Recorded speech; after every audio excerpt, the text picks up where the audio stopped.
다시 한번 우리 아름빛교회 귀한 성도님을 축복합니다. 모쪼록 오늘은 또 엄청 더운 날씨더라고요. 이 오르내리는 날씨 속에서 건강 유념하시기를 바라겠습니다. 오늘은 태어날 때부터 앞을 보지 못하는 시각 장애인의 이야기, 그를 만나서 이제 예수님께서 고치시는 치유 기사에 대한 내용을 좀 살펴보겠습니다. 성경에는 이제 맹인이라고 기록되어 있어요. 맹인. 근데 이게 국어사전에 등재되어 있는 표현이긴 한데 약간은 조금 이렇게 비하적인 그런 표현으로 들릴 수 있어서 이제 저는 이제 설교 제목으로는 선천성 시각 장애인이다 이렇게 이제 표기를 했습니다. 이제 맹인이라는 말도 흔히 통용되는 말이긴 한데 약간은 좀 이렇게 표기가 약간은 좀 이렇게 부드럽지는 않게 들릴 수 있어요. 그래서 제가 이제 가끔 이렇게 섞어서 쓰기도 할 텐데 오해는 하지 말아주시고 선천성 시각 장애를 갖고 있는 한 사람의 이야기입니다. 사실 저의 그 장모님께서 시각 장애를 갖고 계십니다. 원래는 저희 장모님은 선천적인 건 아니셨고요. 40 초중반 정도에 아마 이렇게 발병이 된 걸로 제가 기억을 합니다. 근데 시야가 점점 좁아지는 그 질환 중에 망막색소 변성증이라는 질병이 있어요. 좀 희귀병이고 그 난치성이어서 이렇게 증후군이라고 이렇게 좀 치료약이 딱히 없는 그런 이제 질병이 있어요. 그래서 점점점 시야가 좁아지셔가지고 늘 이렇게 마음에 소원이 하나 있으신데 우리 장모님 소원이 손주들 얼굴 한번 제대로 보는 게 이제 소원이세요. 근데 저희 가정이 이 기도의 제목을 가지고 폭 오랫동안 기도를 했습니다. 왜냐하면 이게 꼭 우리말에 그런 말 있잖아요. 누이 좋고 매부 좋다. 우리 장모님 고침 받으시면 우리 장모님 치유하시면 하나님께도 이득이고 우리 가정에도 이득일 텐데 이런 생각을 하게 됐어요. 왜 그러냐면 저희 장모님 요리 솜씨가 정말 좋으시거든요. 그래서 고향교회에서 그 주방장이라고 하잖아요. 고향교회 이제 주방장도 오랫동안 하시고 정말 요리를 잘 하시는데 아무튼 이렇게 눈이 불편하시니까 손주들을 마음껏 봐주실 수도 없고 마음껏 또 하나님 일을 위해 섬길 수도 없어서 장모님이 꽤 이렇게 마음 어려워하셨습니다. 저희 가정도 함께 그 부분을 두고 기도하고 있는데 잘 들어주시지 않으세요. 그래서 근데 그럼에도 불구하고 너무나 감사한 것은 감히 제가 말씀드리기로는 우리 장모님께서 그 교회에 가장 행복한 성도 중 한 분이십니다. 지금도 그 고향교회 앞에 골목에 사시거든요. 새벽 예배 나가실 때 길 밖에 나가 계시면 지나가던 성도가 이렇게 손 붙잡고 데리고 가세요. 그럼 이제 새벽 예배가 끝나고 한두 시간 기도를 하고 나면 동이 터오지 않습니까? 그때 이제 더듬더듬 찾아서 집으로 돌아오시는, 그래서 그 지역을 떠날 수 없는 그런 상황이세요. 그래서 그런 이제 어려움이 있는데 오늘도 보면 그 시각장애인을 고치시는 예수님의 기적이 오늘 말씀에 등장을 하지만 여러분 아마 다 아실 겁니다. 성경 곳곳에, 특별히 복음서 곳곳에 앞을 보지 못하는 시각장애인을 고치시고 치유하시는 예수님의 기적이 참 많이 등장을 합니다. 그 당시에는 예수님 사셨던 그 당시에는 시각장애라는 앞을 보지 못하는 이 질환이 꽤 빈번했다고 해요. 지나가는 분들 중에 상당히 많은 분들이 앞을 보지 못하는 그런 좀 위치에 그런 상황에 처해 있었다고 합니다. 아마도 이제 위생 상태가 좀 나빠서 또 마땅한 치료법이 없어서 이제 그런 눈이 안 좋아지는 또 후천적으로 또 그런 일들도 많이 있었다고 해요. 여러분 아시는 그 마가복음 10장, 누가복음 18장에는 그 유명한 시각 장애인이죠. 이름인데요. 바디메오. 바디메오. 제가 알기로는 그 찬양에도 우리가 유명한 찬양에도 그 노래가 실려 있죠.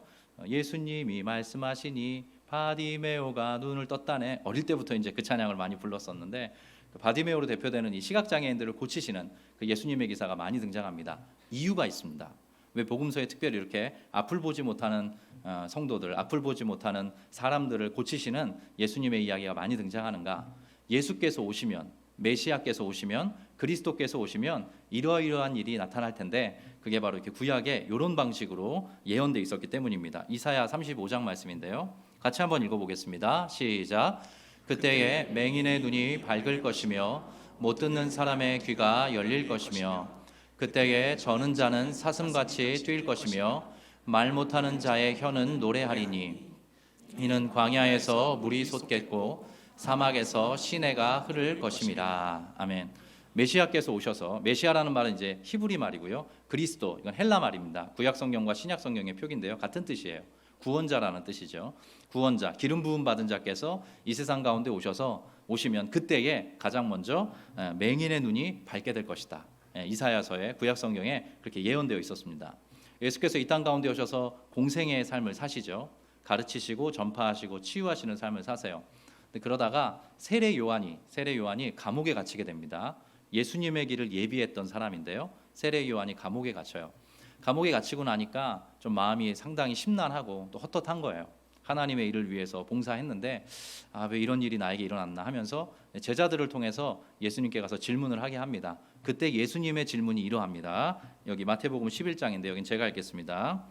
예수께서 대답하여 이르시되 너희가 가서 듣고 보는 것을 요한에게 알리되, 세례 요한이죠. 자, 여기도 보면 맹인이 보며 못 걷는 사람이 걸으며 나병 환자가 깨끗함을 받으며 못 듣는 자가 들으며 죽은 자가 살아나며 가난한 자에게 복음이 전파된다 하라. 이렇게 예수님께서 친히 말씀을 하셨어요.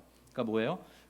보지 못하는 사람 앞을 보지 못하는 사람이 이렇게 새롭게 보게 되었다는 것은 예수께서 오셔서, 메시아이시자 그리스도께서 오셔서 이 땅 가운데 하나님의 구원을 드러내시고 하나님의 복음을 전파하실 때 가장 결정적으로 드러나는 어떤 현상으로서 성경이 이렇게 기록이 되어 있다. 이렇게 우리가 확인해 볼 수 있습니다. 단순히 그냥 이 시각장애인 한 분을 고치셨다라는 뜻이 아니라 이것이 매우 이런 긴 구속사적인 맥락을 갖고 있다는 거 한번 기억해 주시면 좋을 것 같고요. 오늘 요한복음 9장의 말씀이 41절입니다. 총. 근데 이게 다 이 시각장애인을 고치시는 예수님의 기사에 대한 내용이에요. 이게 짧습니까? 깁니까? 길죠. 그래서 이제 한 주에 다 살펴보기가 어렵고요. 오늘은 예수님께서 이 환우를, 이 시각장애인을 고치시는 내용을 중심으로 내용을 좀 살펴보고요. 다음 주에 그 신학적인 내용들 또 의미들을 한 번 더 살펴보면 좋겠습니다. 오늘 본문은 이제 9장 1절부터 시작을 해요. 9장 1절부터 시작을 하는데 성경은 이렇게 문맥을 따라 읽어야 합니다. 여러분, 어떤 성경 말씀은 하나만 탁 떼내서 이렇게 읽기보다는 문맥을 통해서 성경 앞뒤에, 그 말씀 앞뒤에 어떤 내용이 들어있는가를 함께 살필 때에 그 성경의 의미가 이렇게 보다 더 분명하게 드러나게 돼요. 요한복음 8장 전문맥이죠. 요한복음 9장의 앞장인 8장 후반부에 보면 극렬한 대립의 기사가 등장을 해요. 예수님과 유대 종교 지도자들. 이때가 이제 초막절이라고 유대 명절이었거든요. 많은 사람들이 예루살렘에 운집하는 그런 때였습니다. 이때 이제 예수님이 또 가르치시고 병자들을 치유하시고 하니까 그 당시 이제 유대 땅을 다스렸던, 종교적으로 다스렸던 지도자들은 이 마음이 영 편치 않았던 거예요. 예수님과 계속 이제 말싸움, 설전이라고 하죠. 설전을 이어가는 대목이 등장을 합니다. 수위가 점점 높아져요. 여긴 제가 읽을 테니까 눈으로 따라봐 주십시오. 너희 조상 아브라함은 나의 때 볼 것을 즐거워하다가 보고 기뻐하였느니라. 예수님의 말씀이에요. 예수님이 이렇게 말씀하시니까 유대인들이 이르되 네가 아직, 예수님이죠. 예수님이 아직 50세도 못 되었는데 아브라함을 봤느냐, 이렇게 이야기를 하죠. 예수께서 이르시되 진실로 진실로 너희에게 이르노니 아브라함이 나기 전부터 내가 있느니라. 이걸 신학의 용어로 예수님의 선제성이라고 합니다. 예수님은 하나님의 아들이고 또한 하나님과 함께, 아버지 하나님과 함께 천지창조 사역에 동참했던 하나님으로 그려지고 있거든요. 아브라함이 나기 전부터 내가 있느니라. 예수님이 이렇게 말씀하시니까 그 유대인들이 돌을 들어 어떻게 했다 그래요? 치려 했다는 거예요. 이게 왜 가능하냐 하면 신성모독의 죄는 돌을 들어 칠 수 있습니다. 유대인들이 이제 이 행동을 감행하려고 했던 거죠. 근데 그때 이제 예수님께서 피하셔서 숨어 성전에서 나가시니라. 이게 8장의 끝입니다. 8장의 끝이에요. 전문맥이죠. 여기 등장하는 유대인은 아까 말씀드렸던 것처럼 유대 종교 지도자들이었어요. 리더십들이었죠. 그래서 당시 그 사람들이 갖고 있던 종교적인 어떤 권위, 그 헤게모니를 놓고 싶어 하지 않았어요. 예수님께서 일종의 라이징 스타였던 겁니다. 라이징 스타였다 보니까 자기들이 그동안 갖고 있던, 유지했던 어떤 세력, 힘이 있는데 그것을 포기할 수가 없었던 거죠. 그래서 계속 예수님을 힐문하는 그런 상황에 놓여 있었습니다. 그때에 이제 예수님께서, 오늘 요한복음 9장 1절인데요. 이러한 방식으로 묘사되고 있습니다. 여기 같이 한번 읽어보겠습니다. 예수께서 시작. 예수께서 길을 가실 때에 날때마다 맹인된 사람을 보신지라. 잠깐 띄워주십시오. 예수께서 길을 가실 때에 날때부터 맹인된 사람을 보신지라. 이제 오늘 말씀의 시작이죠. 여기 보면 그냥 평이하게 이렇게 설명문처럼 이렇게 기록을 하고 있어요. 근데 여기에 중요한 접속사가 빠져 있습니다. 헬라어를 보면 예수께서 앞에 그리고라고 쓰여 있습니다. 그러니까 이 말씀이 요한복음 8장과 문맥을 정확히 이어간다는 걸 우리가 알 수 있어요. 그래서 그리고라는 말을 표기해 두는 게 훨씬 더 정확한 표현입니다. 여러분들, 이 말씀을 제가 이렇게 약간 멈춰선 이유가 있습니다. 제가 지난주에 예수님께 루틴이 있다는 말씀 드렸습니다. 여러분 기억하시나요? 예수님은 습관을 따라 무엇을 하셨죠? 기도하셨어요. 감람산이라는 곳에 가서 자주 기도하셨습니다. 그리고 또 습관을 따라서 백성들을 가르치셨어요. 예수님을 향해서 유대 종교 지도자들의 그 칼끝이 이렇게 들이닥침에도 불구하고 예수님은 하셨던 대로 자신의 삶을 이렇게 영위하셨어요. 그 루틴이 또 예수님을 강한 분으로 이렇게 만들어준 것이 아닌가, 그런 말씀을 나누었던 기억이 있습니다. 여기 보면 또 하나의 루틴이 있어요. 예수님이 갖고 계신 귀한 루틴인데요. 그것은 바로 영혼에 대한 한결같은 관심이에요. 여러분 이게 되게 중요합니다. 왜냐하면 방금 전 우리 요한복음 8장의 말미를 봤는데 유대 종교 지도자들이 예수님을 돌을 들어 치려고 했어요. 죽음의 공포가 엄습하는 그런 상황인데 예수님께서는 빠져나오셔서 길을 가시다가 또 한 명의 이 선천성 시각장애인을 보면서 바라보시고 멈춰 서셨다는 그런 말씀을 오늘 성경이 기록하고 있는 거죠. 제가 이렇게 메모해 보게 됐습니다. 여러분 예수께서는 저와 여러분 한 사람 한 사람에게 지극한 관심을 갖고 계세요. 저와 여러분 어느 한 명도 예수님께서 먼저 바라봐 주시지 않으면 예배당의 문턱을 넘어서 올 사람이 없습니다. 여러분 이 사실 믿으십니까? 우리가 주님을 보기 전에 이 시각장애인이 그러하였던 것처럼 예수님께서 우리의 삶을 주목하시고 우리의 삶을 바라보시고 우리의 삶 그 앞에 멈춰 서 주셨습니다. 그래서 우리가 이렇게 예수님의 사람이 된 것이죠.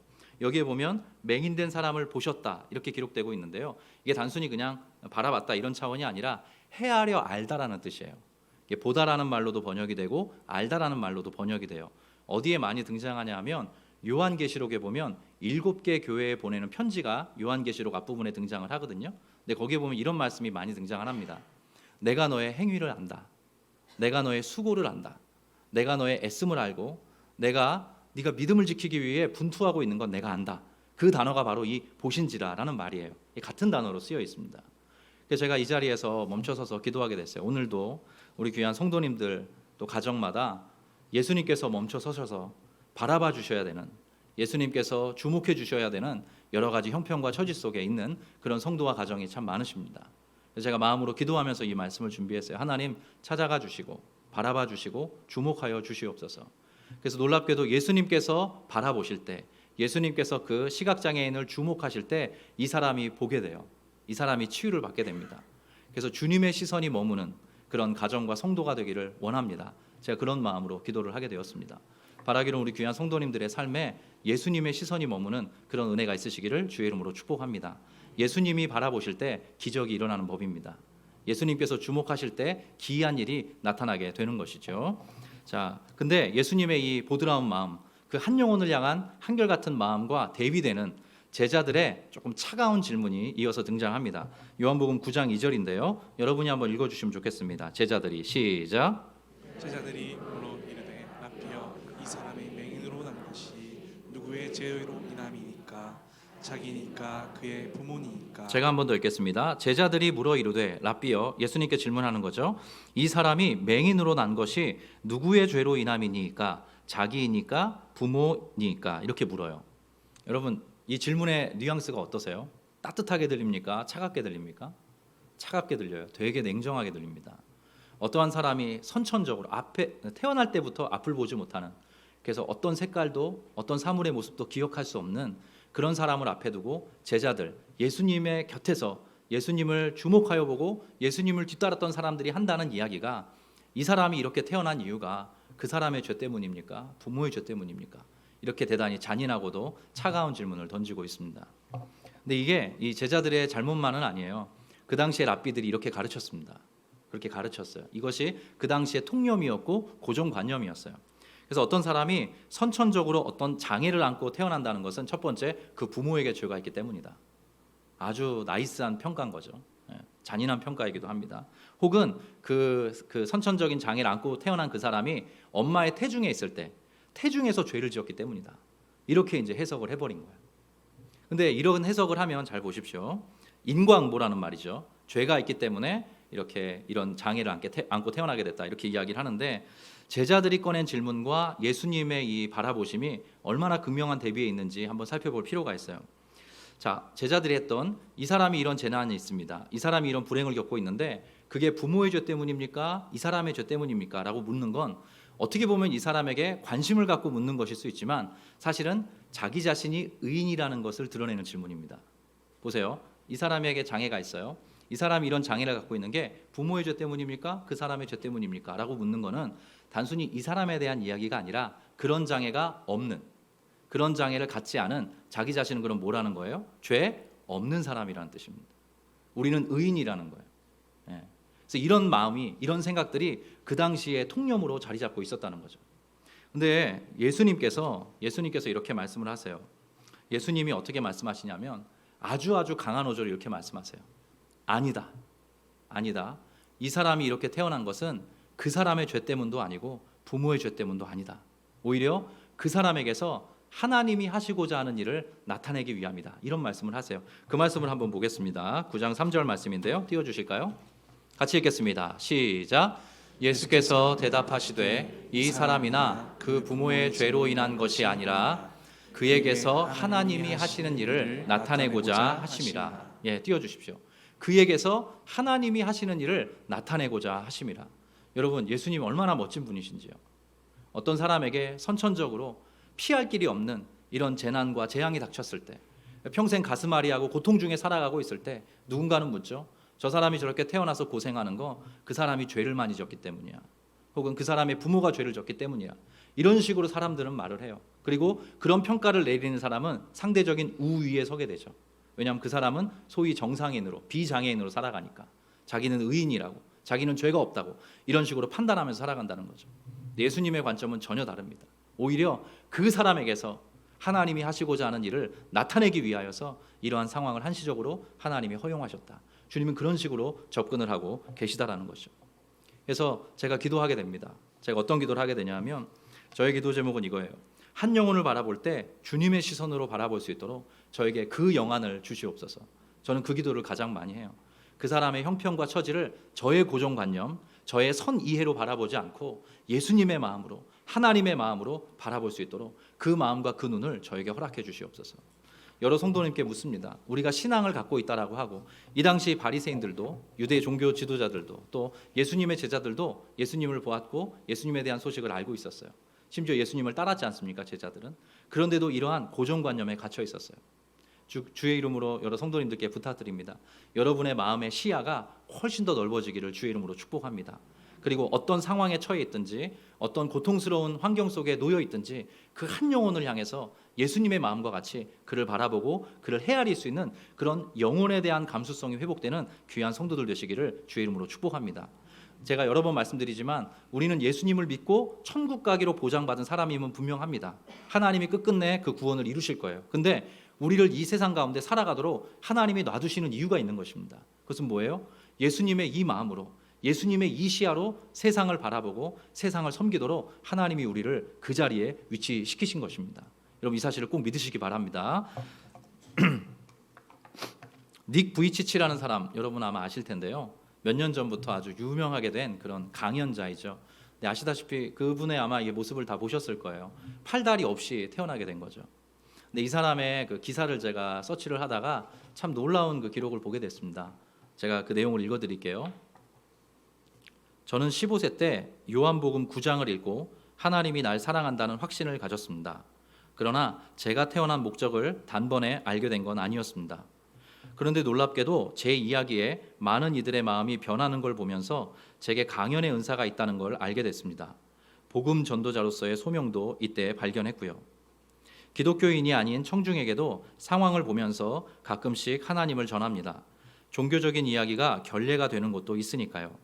하지만 어떤 곳이든지 제가 개인적으로 만난 하나님과의 경험과 말씀을 믿음으로 겪게 된 그 변화에 대해서 밝히고 있어요. 신앙 이야기를 하는 것에 대한 전혀 부담을 느끼지는 않고 있습니다. 연설가로서 자신의 삶과 믿음을 나누지 않는다면 진실한 이야기가 아니라고 생각하거든요. 그래서인지 강연이 끝난 뒤 제게 하나님이 누구인지에 대해 묻는 이들이 적지 않습니다. 이게 닉 부이치치라는 사람의 고백이었어요.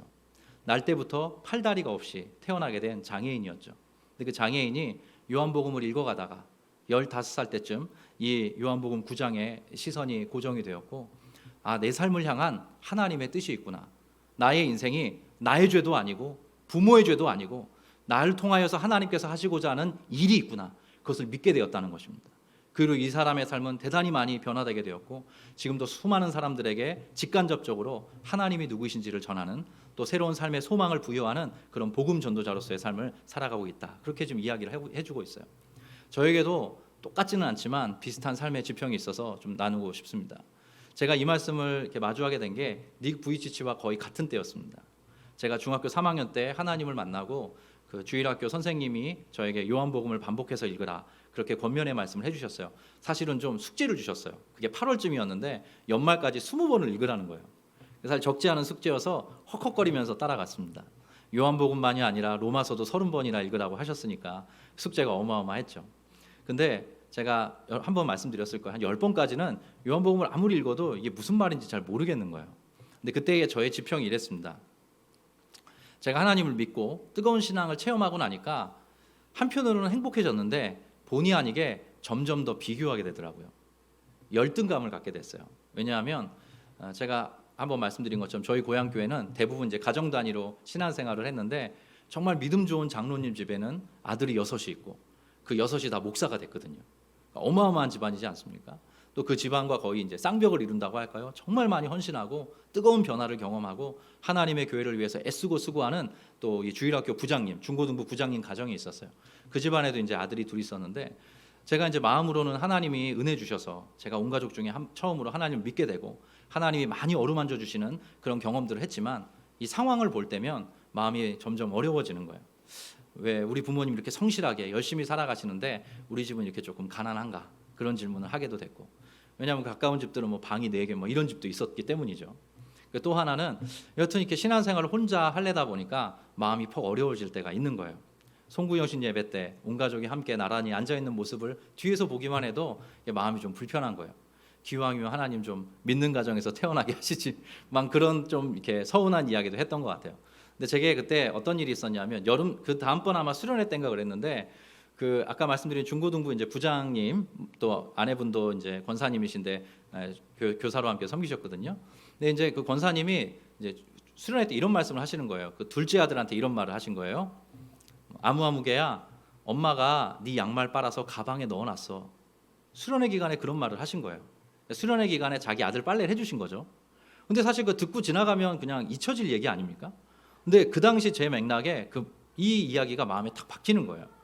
그래서 나도 부모님과 함께 정말 함께 신앙생활 했으면 참 좋겠다 이런 마음을 했던 기억들이 있어요. 그래서 어느 날은 그게 퍽 이제 마음이 서운해서 하나님 앞에 기도하고 말씀을 펴는데 오늘 이 요한복음 9장의 말씀을 보게 된 것이었습니다. 제가 이렇게 이 상황 가운데 믿지 않는 가정 가운데서 태어나게 된 것, 또 그렇게 경제적으로 아주 넉넉하지 못한 열심히 살아가는 부모님이셨지만 그 가운데 태어나게 된 것, 그 모든 것들이 하나님께서 하시고자 하는 일을 나타내기 위함이구나. 그것을 제가 실존적으로 경험하게 됐습니다. 우리 귀한 성도님들의 삶에 어떤 선천적인 제약이 있는지 제가 다 알지는 못합니다. 그것을 가지고 씨름하고 또 견뎌내면서 여기까지 오셨겠죠. 근데 제가 오늘 예수님의 이 말씀을 권위로 삼아 여러분들에게 말씀드립니다. 여러분 한 분 한 분에게 있는 그 모든 일들을 아우르셔서 하나님께서 하나님의 일을 하나님의 때에 드러내 주실 것입니다.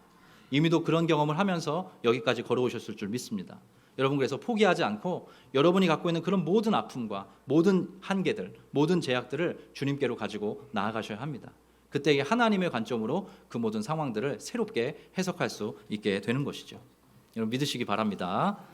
근데 이 말씀이 흥미로운 게요. 요한복음 9장에 실려 있어요. 근데 그 앞장에 지난주 말씀 요한복음 8장에 가늠하다 잡힌 여인의 이야기가 들어있지 않습니까?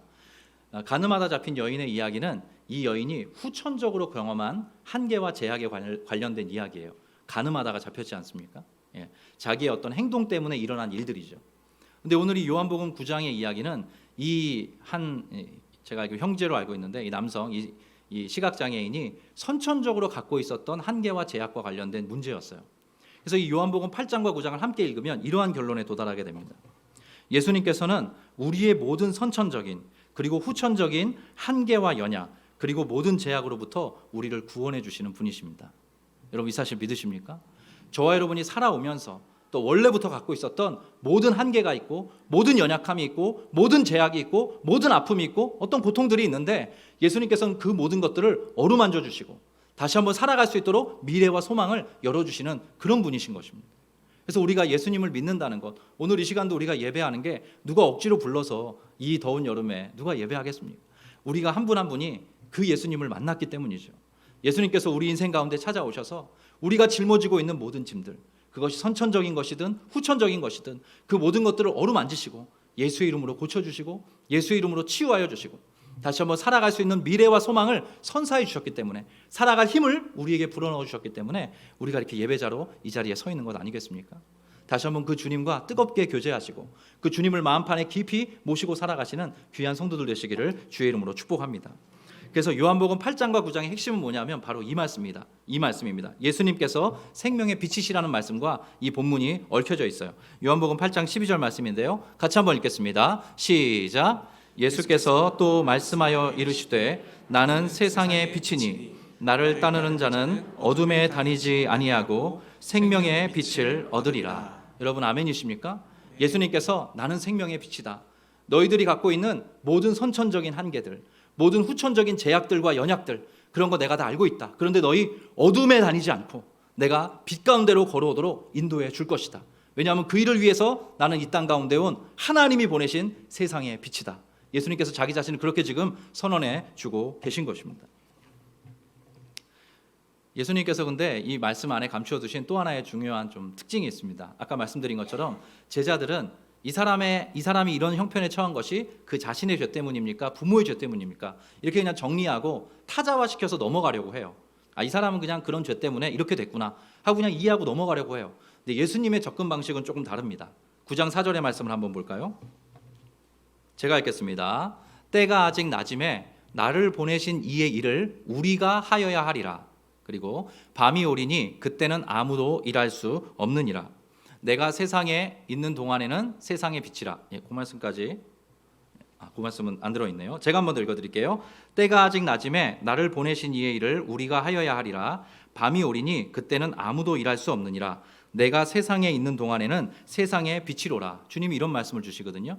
이게 어떤 의미냐면 제자들은 이 사람이 이러이러한 죄악 가운데 있습니다. 주님, 누구의 잘못 때문입니까? 이렇게 물어요. 근데 예수님의 접근은 다릅니다. 그게 중요한 게 아니라 우리가 해야 될 일이 있어, 이 뜻입니다. 그 사람이 그런 처지에 있는 이유를 묻는 건 중요하지 않고 우리가 해야 될 일이 있어. 예수님 지금 그 말씀을 하는 거예요. 다시 한번 읽어드립니다. 때가 아직 낮이다. 예수님께서 이 땅 가운데 계신 그 시간을 낮이라고 지금 칭하고 있는 거예요. 때가 아직 낮음에 나를 보내신 이의 일을 우리가 해야 된다. 예수님이 그렇게 말씀하고 계세요. 이 접근이 놀랍습니다. 너무나 놀라워요. 예수님은 이렇게 한 사람 한 사람, 선천적인 때로 후천적인 여러 가지 제약과 한계에 얽혀 있는 사람을 바라보면서 예수님께서 하실 수 있는 일이 무엇인지를 고민하고 그것을 실행하셨던 하나님이 보내신 메시아셨던 것입니다. 그래서 우리도 이 접근을 가져야 됩니다. 그냥 한 사람 한 사람에게 다가가서 저 사람이 저렇게 된 거 안타깝다. 뭐 어떤 이유가 있기 때문이지. 이런 차원이 아니라 저와 여러분이 해야 될 일이 무엇인가를 함께 고민해야 돼요. 그 힌트를 어디서 얻을 수 있냐면 아까 말씀 다시 한번 띄워주실 수 있나요? 9장 4절 말씀. 같이 한번 읽어보겠습니다. 파란 글씨만. 시작. 때가 아직 낮음에 나를 보내신 이의 일을 우리가 하여야 하리라. 띄워주십시오. 여기 보면 이 주체가 좀 특이합니다. 때가 아직 낮음에 나를 보내신 이의, 하나님께서 예수를 보내셨죠. 예수를 보내신 이의 일을 누가 한대요? 우리가 하여야 하리라. 예수님이 홀로 하는 게 아니라 우리가 함께 해야 된다. 이렇게 말씀하고 있는 거예요. 이 복음서를 기록했던 사도 요한은 예수님의 이 말씀을 정확하게 기억한 것입니다. 예수님께서 남겨두고 떠나신 제자 공동체, 교회는 예수를 보내신 이의 일을 함께 감당하는 공동체인 것입니다. 예수께서 이 땅 가운데 오셔서 행하셨던 그 모든 일들을 함께 감당하는 공동체, 그게 바로 교회인 것이죠. 그래서 제가 여러분들께 이렇게 권면의 말씀을 드립니다. 그래서 아주 구체적인 적용을 하긴 어렵지만 저와 여러분 한 사람 한 사람에게 주님께서 맡겨주시는 일이 있습니다. 여러분 이 사실 믿으십니까? 반드시 이 일이 있습니다. 그래서 제가 자주 쓰는 표현인데요. 소명은 사명을 내포합니다. 저와 여러분을 주의 백성으로 하나님의 자녀로 소명하실 때 그냥 예수 믿고 구원받는 데 멈추지 않게 하시고 사명을 반드시 주십니다. 저와 여러분 각자에게 할 수 있는 일, 해야만 하는 일을 하나님께서 허락해 주십니다. 이 아프고 고통스러운 세상 속에서 저와 여러분이 예수의 사람으로서 감당해야 되는 일, 나를 보내신 이의 일을 우리가 하여야 하리라. 이 예수의 말씀에 상응하여서 우리 모든 성도들의 공동체를 그리스도의 몸이라고 합니다. 그리스도의 몸이라고 해요. 몸은 뭐예요? 머리가 시키는 일을 하는 그 존재를 이야기를 합니다. 예수께서 우리의 머리 되셔서 우리를 몸으로 삼으셨거든요. 그러니까 저와 여러분 이 세상 살아가는 동안에 빛 되신 예수께서 이러한 방식으로 사셨던 것처럼 우리도 우리의 일을 예수께서 우리에게 맡기시고 하나님께서 우리에게 맡기시는 그 일을 감당하면서 살아야 합니다. 우리의 모든 재능과 은사와 자원과 또 삶의 모든 스토리들을 가지고 우리가 그 일에 봉사해야 되는 것이죠. 거기에서 의미를 발견할 수 있습니다. 내가 존재하는 의미, 내가 살아가는 의미. 제가 한 말씀만 드릴게요. 댓글 시인 제페토라는 사람이 있어요. 여러분 한번 들어보셨습니까? 몇 년 전에 좀 유명했던 사람이에요. 지금도 활동하시는지는 제가 좀 확인이 안 됐는데, 이분이 어떤 분이셨냐 하면 이분에게 글 쓰는 은사가 있으셨어요. 글 쓰는 은사. 그래서 이분이 어떤 일을 하셨냐면, 제가 알기로는 그 포털 사이트 중에 네이버 말고 다음이라고 있지 않습니까? 다음에 여러 가지 기사가 실리면 그 기사 중에 되게 안타까운 형편에 처한, 뭐 누가 갑작스럽게 사고로 좀 명을 달리했다든가, 또 어떤 안타까운 일이 일어나서 많은 사람들이 다쳤다든가, 또 어떤 안타까운 일이 또 벌어졌다든가, 이런 기사가 올라오면 댓글을 다셨습니다. 댓글을 시로 다셨어요. 시로. 같이 아파하면서, 같이 공감하면서. 그러니까 이분에게 있었던 재능과 은사였던 거죠. 그러니까 댓글을 그런 방식으로, 때로는 추도하면서, 그런 식으로 이제 댓글을 다셨는데, 그 댓글을 달았던 게 한 7년 지나고 나니까 꽤 많이 모여서 책으로 좀 내면 좋겠다, 그런 권유를 받고 책을 냈다고 해요. 그 책이 이제 몇 년 전에 나와서 제가 청년들과 함께 읽었었는데, 책 제목이 그 쇳물 쓰지 마라라는 책이에요. 근데 이게 왜 그런 책 제목을 달게 됐냐 하면, 이분이 첫 번째로 댓글을 달았던, 제가 알기로 첫 번째로 댓글을 달았던 사고가 이런 사고였기 때문입니다. 제가 읽어드릴게요. 2010년 9월 7일에 있었던 일입니다. 당진에서 20대 철강업체 직원이 용광로에 빠져 숨졌습니다. 7일 새벽, 9월 7일이죠. 새벽 2시께 충남 당진군 성북면 한 철강업체에서 이 회사 노동자 김모 씨 29살이었습니다. 김모 씨께서 작업 도중 5m 높이의 용광로 속에 빠져 숨졌다. 당진 경찰서에 따르면 숨진 김 씨는 용광로에 고철을 넣어 쇳물에 녹이는 작업을 하던 중 발을 헛디뎌 추락했다. 용광로에는 섭씨 1600도가 넘는 쇳물이 담겨 있어서 김 씨의 시신을 찾지 못한 것으로 알려졌다. 이런 기사가 있었거든요. 근데 그 기사에 대해서 이분이 자신에게 주신 그 마음을 따라서 또 자신이 할 수 있는 일을 선택해서 이런 댓글을 시로 달았습니다. 광염에 청년이 사그라졌다. 그 쇳물은 쓰지 마라. 자동차를 만들지 말 것이며 가로등도 만들지 말 것이며 철근도 만들지 말 것이며 바늘도 만들지 마라. 한이고 눈물인데 어떻게 쓰나.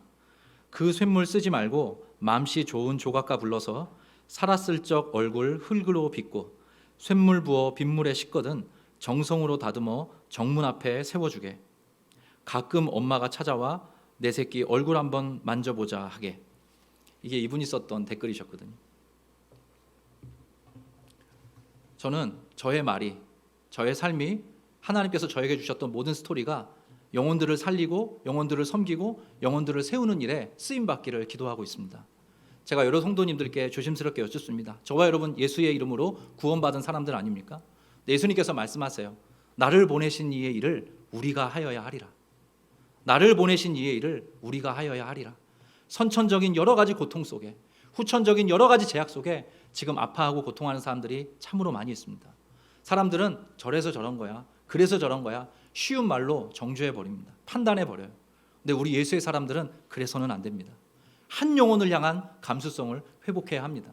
가장 가까이에서는 우리 가족관계 안에서 그 일이 일어나야 되고, 우리가 마주하는 모든 사람들을 향해서 그 마음을 품을 수 있어야 합니다.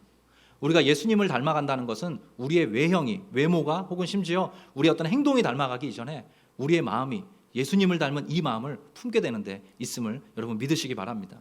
그래서 주의 이름으로 축복합니다. 여러분 한 분 한 분에게 주께서 맡기시는 일이 있을 것입니다.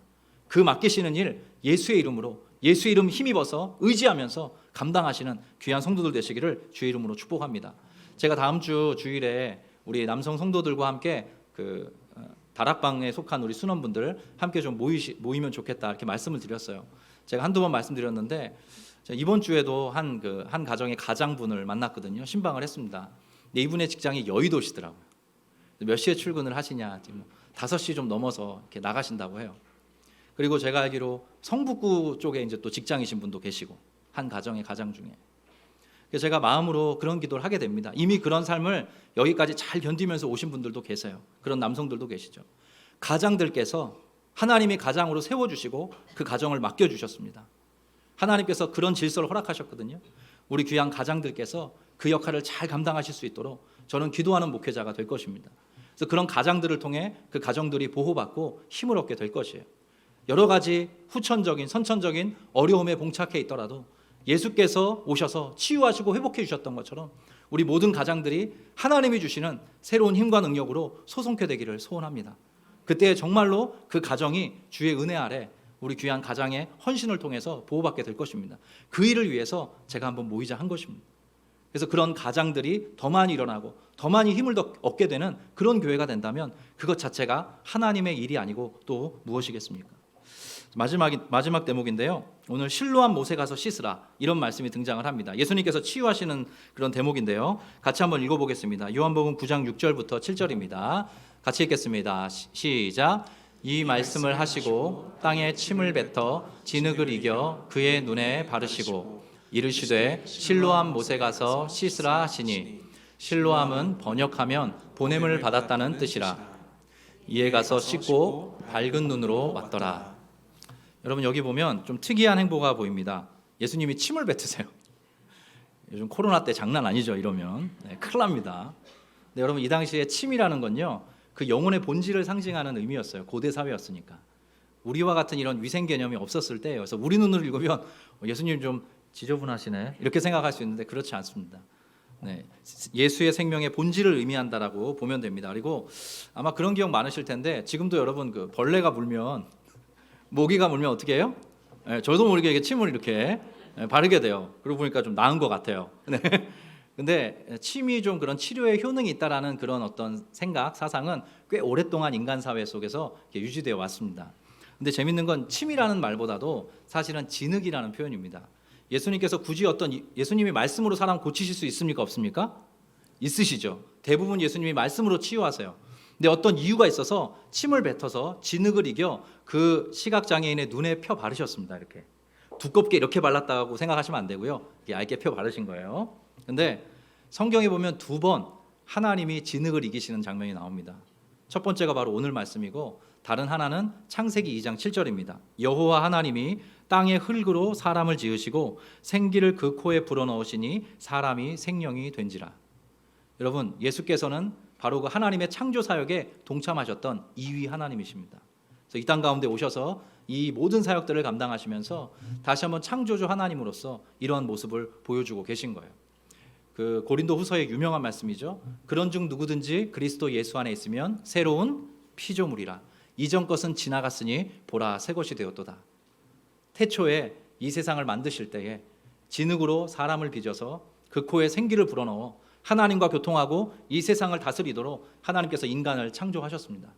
죄로 인해서 얼룩져 있고 어그러져 있습니다. 어쩌면 이 시각장애인의 이 장애는, 이 아픔과 고통은 그 인간의 보편적인 죄 때문에 나타난 현상인지도 모릅니다. 예수께서 좌시하지 않으시고 이 땅 가운데 오셔서 그 창조물들을, 그 피조물들을 다시 한번 회복하시겠다. 지금 이 그림 언어를 통해 그것 보여주고 계신 것이죠. 그리고 또 하나 좀 흥미로운 건데요. 이 사람이 실로암 못이라는, 굳이 아까도 보셨지만 가로를 열고 실로암 못이라는 말을 지금 이렇게 번역해주고 있거든요. 실로암 못이라는 그 실로암이라는 말의 뜻은 그 보냄을 받았다라는 의미예요. 군대를 갔다 온 남성분들은 다 아실 텐데 논산에 가면 수천 명이 군가를 부릅니다. 어두운 밤에 실로암이라는 그 찬양이 거의 군가예요. 육군훈련소 교회에 가보면. 근데 이 실로암이라는 말이 보냄을 받았다는 뜻이에요. 근데 이것도 일종의 언어 유희가 하나 들어있습니다. 보세요. 예수님께서 아버지로부터 보냄을 받으시죠. 그리고 이 땅 가운데 오십니다. 그리고 이 한 명의 청년, 시각장애인 청년을 만납니다. 그 눈에 진흙을 이겨 바르시고 그 사람을 보내세요. 근데 어디로 보내시냐면 보냄을 받았다라는 이름을 가진 실로암 못으로 보내시는 거예요. 계속 무엇이 반복되고 있죠? 보냄입니다. 보냄. 예수께서 이 땅에 보냄 받으셔서 저와 여러분을 비롯한 모든 하나님의 백성들, 예정된 택정하신 하나님의 백성들을 치유하고 회복시키시고 그를 구원하십니다. 그리고 또 하나 저와 여러분을 구원하실 뿐만 아니라 저와 여러분을 또 한 번 이 세상 가운데로 보내기를 원하십니다. 왜냐하면 이 세상에 가서 또 다른 눈이 앞을 보지 못하는, 영적인 눈이 어두워져 있는, 선천적이고 후천적인 여러 가지 제약 속에, 한계 속에 갇혀져 있는 영혼들을 위로하고 치유하라고, 예수의 사람처럼 살아가라고, 예수께서 하셨던 그 일을 함께 행하는 예수의 제자들로 살아가라고 저와 여러분을 그렇게 보내고 계신 것이지요. 요한복음 20장에 보면 이런 말씀이 등장합니다. 아버지께서 나를 이 세상 가운데 보내신 것처럼 나도 너희를 이 세상에 보내노라. 예수의 말씀이신 것이죠. 자, 마지막 내용입니다. 서적에는 없는, 주석서에는 없는 내용인데요. 제가 이 말씀을 읽다가 문득 이런 고백을 하게 됐어요. 예수님이 분명히 말씀으로도 고치실 수 있는데, 물론 아까 말씀드린 그 재창조의 모습을, 진흙으로 세상을 만드시고 특별히 인간을 만드셨던 그 모습을 이렇게 보여주기 위해서 예수님이 이런 또 장면을 연출하시기도 했지만, 제가 목회자로서 이런 기도를 하게 됐습니다. 왜 예수님이 이렇게 눈에 진흙을 펴 바르셨을까? 어쩌면 예수님은 그 사람의 가장 약한 그곳을 어루만져 주시는 분이 아니실까? 여러분 아멘이십니까? 여러분 가만히 생각해 보십시오. 저와 여러분이 예수님을 뜨겁게 만날 때 보면 저와 여러분의 가장 약한 그곳, 저와 여러분이 가장 아픈 그곳, 저와 여러분이 가장 고통하는 그곳을 예수님이 만져주십니다. 그래서 예수님을 만나면 치유가 일어나는 거죠. 회복이 일어나는 것입니다. 어찌 보면 예수님은 이 영혼에게, 이 한 명의 영혼에게 다가가셔서 연고를 발라주신 게 아닌가 생각해 보게 됐어요. 주 안에 사랑하는 아름빛 교회 성도 한 분 한 분에게도 다 표현할 수 없는 선천적이고 후천적인 여러 가지 아픔과 상처와 고통이 있을 것입니다. 예수님께서 한 분 한 분에게 찾아가셔서 그분의 연고를 발라주시기를 축복합니다. 그때 우리는 치유되게 되고 회복되게 되어서 또 다른 치유와 회복이 필요한 사람에게 보냄받는 예수의 사람으로 살아갈 수 있게 될 것입니다. 이 말씀에 힘을 얻어 이 한 주간도 예수의 사람으로 살아가시는 귀한 성도들 되시기를 주의 이름으로 축복합니다. 우리 함께 찬양하겠습니다. 주 나의 모습 보내. 우리를 주목하고 바라보시는 주님의 마음을 헤아리면서 이 찬양 함께 올려드리겠습니다. 주 나의 모습 보내. 주 나의 모습 보내. 상한 나의 맘 보시네. 주 나의 눈물 안에. 주 나의 눈물 안에 홀로 울던 맘 아시네. 한 번 더. 주 나의 모습 보내. 주 나의 모습 보내. 상한 나의 맘 보시네. 상한 나의 맘 보시네. 주 나의 눈물 안에. 주 나의 눈물 안에 홀로 울던 맘. 홀로 울던 맘 아시네. 세상 소망. 세상 소망 다 사라져가고 주의 사랑은 끝이 없으니 살아가는 이 모든 순간이 주의 힘을 나를. 2절 고백합니다. 주 사랑 내게 있네.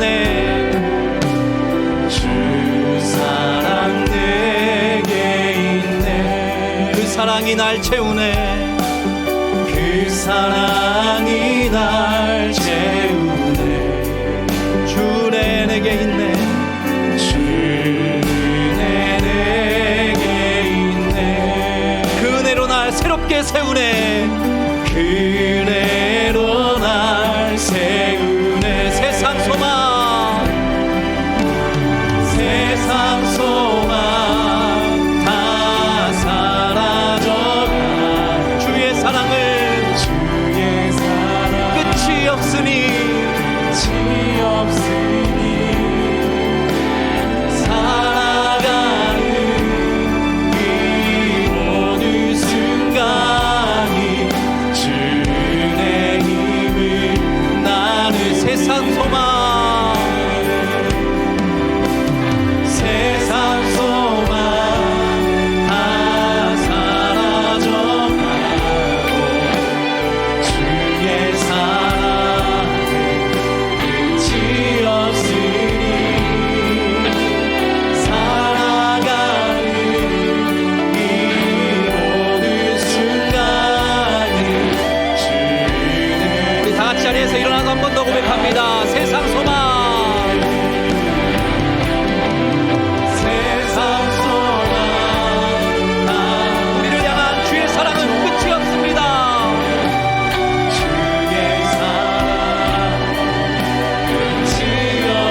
한번 이 시간 통성으로 기도하기 원하는데요, 저와 여러분에게 있는 모든 선천적인 후천적인 모든 한계와 제약들 주님은 바라보고 계십니다.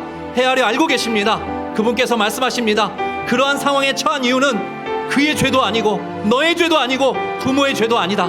너에게서 하나님이 하시고자 하는 일을 나타내기 위함이라. 그 예수님, 그 멋지고 아름다운 예수님, 우리 가운데 오셔서 어둠을 밝히시고 빛 가운데로 걸어가게 하시는 그 주님과 더불어 동행하며 살아가기를 소원합니다. 하나님이 어루만져 주시고 치유하여 주시고 회복시켜 주시고 예수의 사람으로 보냄받아 살아가게 하여 주시옵소서. 우리의 삶을 올려드리면서 이 시간 주여 한번 외치고 기도하겠습니다. 주여. 하나님 아버지, 은혜와 사랑에 감사합니다. 우리 귀한 성도들을 축복합니다. 한 분 한 분에게 있는 여러 가지 아픔과 상처, 선천적인 후천적인 모든 아픔과 제약들, 고통들, 재난들 주님께서 헤아려 알고 계심을 믿습니다. 이 사람이 이렇게 된 것은 그의 죄도 아니고 그 부모의 죄도 아니라 그에게서 하나님이 하시고자 하는 일을 나타내기 위함이라. 그 말씀 그대로 임하여 주시기를 간절히 바라고 소망합니다. 예수께서 오셔서 예수님의 치유의 힘을 나타내 주시옵시고 이제 또 다른 아픔과 상처가 있는 것을 향하여 나아가서 예수께서 보내신 자로 살아가서 우리 귀한 성도들 가운데 은혜 베풀어 주시옵소서. 이들을 통하여서 이 세상이 조금 더 아름다워지기를 원합니다. 예수의 빛으로 우리의 삶이 아름다워졌던 것처럼 밝게 됐던 것처럼 예수의 빛으로 이 세상을 아름답게 만들어가는 복된 공동체 될 수 있도록 함께하여 주시옵소서. 머리마다 안수하여 주시옵소서. 가정마다 살아가 주시옵소서. 귀한 가정들 가운데 은혜 더하여 주시옵소서. 한 분 한 분이 예수의 사람으로 힘을 나아갈 수 있도록 주님께서 빛 가운데로 이들을 인도하여 주시옵소서. 어둠을 걷게 하여 주시옵소서. 생명을 주시고 우리의 빛 되신 예수 그리스도로 이 세상을 아름답게 통일하며 나아갈 수 있도록 우리 성도들 가운데 은혜 허락하여 주시옵소서. 눈물 닦아줄 수 있도록 그 아픔과 상처로 만드시는 주님을 경험할 수 있도록 함께하여 주시옵소서.